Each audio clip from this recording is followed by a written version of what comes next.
Olá pessoal, tudo bem? Tô devendo esse vídeo aí, né? Na verdade, eu tô sempre devendo vídeos sobre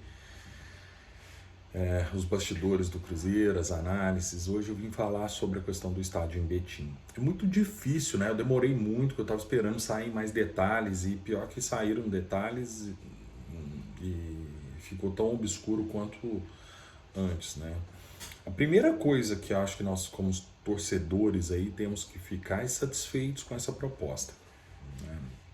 Essa proposta ela põe uma pressão muito grande na Minas Arena, por mais que eles não costumem absorver pressões, vou falar sobre isso um pouquinho, mas também põe uma pressão sobre o governo para tentar resolver essa situação. Hoje o Cruzeiro tem quais? Hoje o Cruzeiro ele é a ponta forte das negociações. Ele acabou de criar uma grande opção, que é essa do estádio Betim, nós vamos falar sobre ela. Tem uma segunda opção, que é melhorar o contrato com Minas Arena. Tem uma terceira opção, que é viável, que é o Cruzeiro administrar o Mineirão, né? Conseguir reverter a situação do contrato, o governo conseguir reverter a situação com Minas Arena e passar essa gestão para o Cruzeiro, né? Que hoje tem um corpo de gestores profissionais com condição de gerir em alto nível, né? Antes também não teria, era um perigo entregar antes para as gestões anteriores e eles enterrarem de vez também a Minas Arena. Sobre o estádio de Betim, primeira, né, a pergunta que eu mais ouço é qual que você prefere? Não dá para dizer qual que é a melhor situação.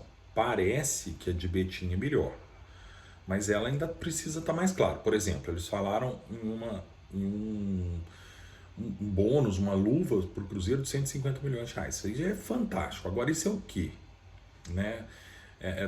Foi dito que era 150 milhões de reais para o Cruzeiro explorar comercialmente o estádio. Então fica. Eles estão pagando para o Cruzeiro ter um direito de explorar o estádio. Eu acho assim, não existe almoço grátis. Nós temos que entender, gente, que o estádio vai ser uma parceria público-privada, uma PPP, que o Vitório tá articulando, está viabilizando, porque seria muito bom para a cidade dele. Então ele está tentando juntar três partes, né? A cidade viabilizando, no protocolo de intenções ele disse agora que as obras viárias, que normalmente são contrapartida, por exemplo, o Atlético está tendo que gastar um absurdo com obras de contrapartida pelo seu estádio, que o Cruzeiro, que a prefeitura de Betim vai viabilizar. O local a prefeitura vai viabilizar, os licenciamentos a prefeitura vai viabilizar. Vem um parceiro privado com o dinheiro para construir o estádio, eles estão falando em 450 milhões de reais.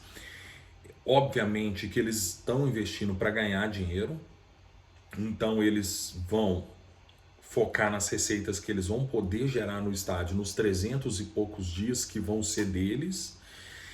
E o Cruzeiro, eu estou entendendo que o Cruzeiro entra para garantir uma receita mínima para esses investidores. É como se eles estivessem montando um negócio e já tivesse um cliente fixo. E esse cliente fixo é o Cruzeiro. Porque o Cruzeiro, por mais que o Cruzeiro tenha a maior parte das receitas nos jogos dele, eles recebem também um percentual, 20 a 30% das receitas líquidas dos jogos do Cruzeiro, dos camarotes, de tudo. Então é um ganha-ganha tremendo, parece ser um negócio muito bom. Agora, os 150 milhões que ainda está muito obscuro. Eu não sei se isso seria luvas para garantir para o Cruzeiro assinar um contrato de exclusividade, que para eles não é interessante o Cruzeiro jogar lá quando quiser. Porque eu acredito que é o seguinte, um investidor só vai construir um estádio em Betim se ele já tiver esse cliente garantido pelo menos para 50 eventos anuais, que é o Cruzeiro. Então ele já entra com 50 eventos anuais, com um percentual de faturamento lá estimado para um público médio de 20 e tantos mil, já conseguem fazer conta e ver, ó, já temos uma receita garantida de tanto. O resto é com a gente, vendendo show, vendendo eventos aleatórios. Então eu estou entendendo que esses 150 milhões seriam as luvas para o Cruzeiro e o Cruzeiro ainda teria uma condição de arrecadação por jogo, por evento, melhor do que tem com a Minas Arena. Então é fantástico. Se for isso, mas precisa ficar mais claro, se for isso, é muito melhor. Agora, óbvio que o Cruzeiro... Aí o Cruzeiro vai ter que assinar uma exclusividade, a Minas Arena perde o Cruzeiro. O Cruzeiro jogaria no Mineirão eventualmente, quando houver algum conflito de datas na Arena de Betim, ou então eu não sei também, lá em Betim vai ter um público de 50 mil, no Mineirão cabe 60, será que vai valer a pena o Cruzeiro de vez em quando migrar para o Mineirão por causa de 10 mil pessoas a mais? Vai estar habituado com o gramado, com as dimensões do campo, com a logística, eu acho que não vai fazer sentido. Eu acho que realmente, se o Cruzeiro for para lá, tchau Mineirão para o Cruzeiro. E aí o que acontece? Aí a Minas Arena fica com um elefante branco, que para ela é ruim, porque aí ela não vai ter lucro mesmo, né? Mas pior ainda para o Estado, né? Que pelo que me consta, cobre os déficits da Minas Arena. E aí, sei lá, falam em 1 bilhão até o final do contrato, que é um dinheiro que o Estado vai ter que injetar ainda na Minas Arena, é um absurdo. Essa informação faz com que a Minas Arena, no mínimo, tenha um pouco mais de boa vontade, de humildade para negociar com o seu principal cliente. Enquanto esse investidor que quer construir a Arena em Betim está quase que dando 150 milhões de reais para o Cruzeiro ir para lá, a Minas Arena trata o Cruzeiro de uma maneira, há muito tempo, de uma falta de sensibilidade, uma falta de gestão, de olhar no cliente, que é o princípio básico da gestão, absurda, né? Essa mensagem do Lloyd para o Ronaldo, ela mostra o tanto que eles estão confortáveis com a situação, não ligam, parece não ligar em perder e desagradar o Cruzeiro, né? Essa mensagem para o Ronaldo, irônica, muito pouco profissional, né? Essa mensagem tinha que ser uma mensagem privada, profissional. Ronaldo, nós somos gestores, vamos conversar com a gente, não adianta você conversar com o Estado e tal.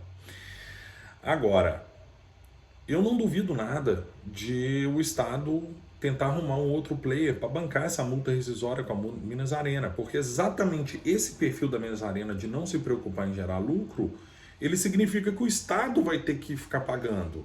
Então, para o Estado é muito ruim ter um gestor da Arena assim, ó. Eu acredito que quando foi feito o contrato, o Estado falou, ó, eu vou pagar quando der prejuízo, mas é óbvio que os caras vão trabalhar para ter lucro, porque eles são gestores profissionais, e aí nós não vamos ter que pagar. E a realidade é outra, né? A Minas Arena não gera lucro. E um dos fatores que ela não gera lucro é a prepotência, é a falta de tato, né? Então, nós temos esses cenários. Temos essa proposta que, se for nesses moldes que eu disse, eu acho que o Cruzeiro tem que aceitar correndo, tá? Receber 150 milhões de luvas, que permite o Cruzeiro fortalecer, montar um timaço pro ano que vem. E você ter um estádio em condições melhores do que... porque é o seguinte, esses 50 milhões, aí que tem que ver, se não for antecipação de receita. Porque se for antecipação de receita é ruim para o Cruzeiro, porque o Cruzeiro vai ficar bons tempos jogando sem receber para cobrir os 150 milhões. Porque isso é uma prática comum do mercado, que é oferecer as luvas como antecipação de receita. Aí não é legal. Quer dizer, porque aí o Cruzeiro torra esse dinheiro e depois fica sem a receita do estádio, né? Agora, o Cruzeiro receber 150 milhões e aí o Cruzeiro ainda ter a receita dos seus jogos em uma condição melhor do que hoje tem com a Minas Arena... Não tem que discutir, gente. Não tem que discutir. O Cruzeiro vai ter que botar R$1. Por isso que precisamos entender melhor isso aí. Mas não tem discussão. Não tem discussão. Até porque mesmo que a Minas Arena melhore o seu contrato para igualar, por exemplo, falar, não, nós vamos te dar 70%, 80% da receita líquida dos jogos e tal, as taxas de operacionais nós vamos flexibilizar, vamos pagar um pouco mais para você, beleza, mesmo que ela faça isso, ela não vai dar os 150 milhões de lucro do Cruzeiro nunca, jamais. Então é inviável, né? É inviável. Agora, o que pode acontecer? Algum grupo pagar uma rescisão de contrato para Minas Arena e aí esse grupo novo assumir o Mineirão, sem o Estado ter que ficar gastando dinheiro que deveria gastar em educação, saúde, segurança, gastando com estádio de futebol, né? É o legado da Copa aí que nós temos. E esse novo grupo que assumir o Mineirão ou o Cruzeiro, se alguém passar a gestão do Cruzeiro, ou esse grupo que assumir o Mineirão, também oferecer luvas para o Cruzeiro fechar um contrato de exclusividade lá. Aí sim, o Cruzeiro mantém, né? Tem toda a questão romântica do Mineirão, nossa casa há muitos anos, é impressionante o nosso êxito no Mineirão. Acho que dificilmente algum time tem o número de títulos por ano de um estádio igual o Cruzeiro tem no Mineirão, realmente. Mas o Cruzeiro precisa olhar, é muito dinheiro, é muita diferença, né? Isso aí pode impactar em 10, 20% das receitas, aumentar 10, 20% das receitas do Cruzeiro no ano, essa redução, essa melhoria comercial, além dos 150 milhões, tá? Então essa é a situação que eu enxergo o Cruzeiro.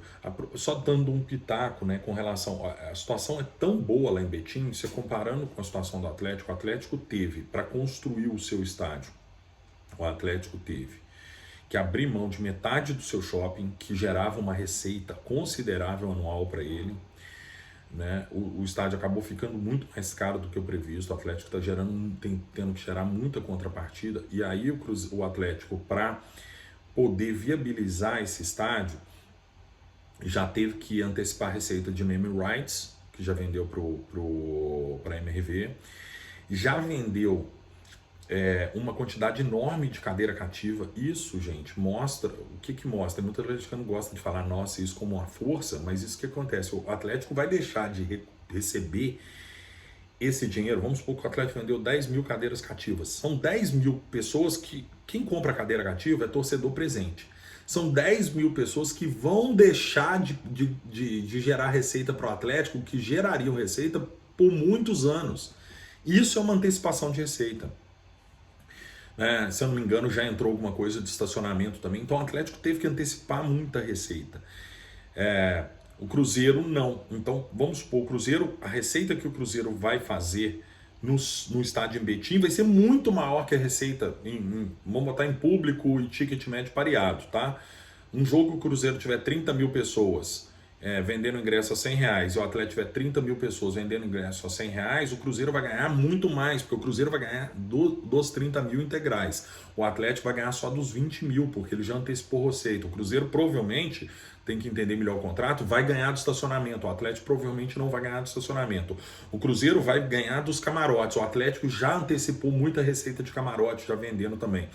O Cruzeiro ainda tem a possibilidade de, nesse acordo comercial com o grupo de Betim, também ter uma participação no name rights, né? Igual a própria Minas Arena ofereceu para o Cruzeiro. Se vender o name rights, o Cruzeiro pega tantos por cento e o investidor pega tantos por cento. O Atlético já usou esses dinheiro todo de estacionamento, de camarote, de cadeira cativa, de name rights, para construir o estádio. E os caras vão construir o estádio, o Cruzeiro não vai ter que construir. Então, assim, a situação nossa realmente é muito melhor do que a Arena do Atlético, é muito melhor que a do Mineirão, e a gente tem que se despir dessa paixão, desse saudosismo e olhar o que é melhor para o Cruzeiro, né? E num primeiro momento parece que Betim é muito melhor, o Cruzeiro não vai ter que gastar nada. Tipo, qual que é o risco que o Cruzeiro está assumindo nessa operação? Nenhum risco. Se tudo der errado e o investidor não conseguir construir a tempo, não conseguir cumprir as cláusulas, o Cruzeiro volta para Minas Arena. Esse é o ponto. Por exemplo, o Atlético não tem mais alternativas. O Atlético vai ter que ficar lá no seu estádio.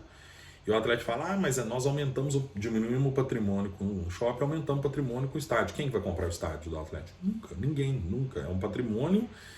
É um patrimônio que ele tem valor, obviamente, um valor grande, mas é um valor que ele não se transforma em caixa, ele tem zero de liquidez.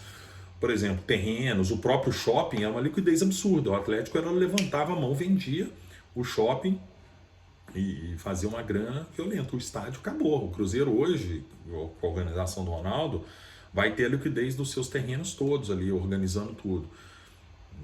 O estádio não tem liquidez. Então não tem problema o estádio não ser do Cruzeiro no nome, ser do investidor. Não tem problema, isso não importa. Importa é quanto que vai pingar. E vai pingar muito mais para o Cruzeiro que para o Atlético. E vai pingar muito, e ainda vai ter uma luva de 150 milhões que o Atlético não tem. Então, assim, gente, no mínimo isso veio para baixar a bola do Minas Arena. Se isso for uma cortina de fumaça, já valeu a pena, porque eu tenho certeza que o Zema, que a Minas Arena já estão trabalhando pesado com medo do Cruzeiro ir para Betim. porque isso gera também receita para Betim, é muito bom para a cidade. Vitório Medioli também não está fazendo isso só porque ele é cruzeirense. Obviamente que pode ser, tem um capital político aí, ele pode querer ser governador proximamente e tal, mas principalmente isso vai trazer desenvolvimento para a cidade dele. Ele não é bobo, o cara é muito inteligente, muito estrategista, né? Então, no mínimo, esse negócio já valeu muito, porque eu tenho certeza que o pessoal do Minas Arena já baixou a bola e o Zema já está com a sua equipe lá super capacitada pensando em soluções para o Mineirão não ficar esse elefante branco na mão e com a Minas Arena sem lucro, sem nada e o Estado pagando tudo. Né? No mínimo para isso. Agora, se for uma proposta consistente dessa mesmo, aí, ó, o Cruzeiro tem que ir de olho fechado e vamos mudar de casa, paciência. Não foi o primeiro time que fez isso, não vai ser o último. Faz parte, o Flamengo já está avaliando lá construir sua arena e deixar um Maracanã de lado. Imagina só que ele vai construir com recurso próprio. Esse é o ponto, o Cruzeiro não vai precisar disso.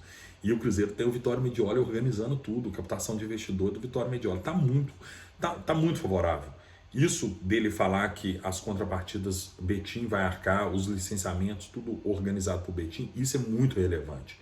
O Atlético mesmo penou muito com isso na construção do seu estádio.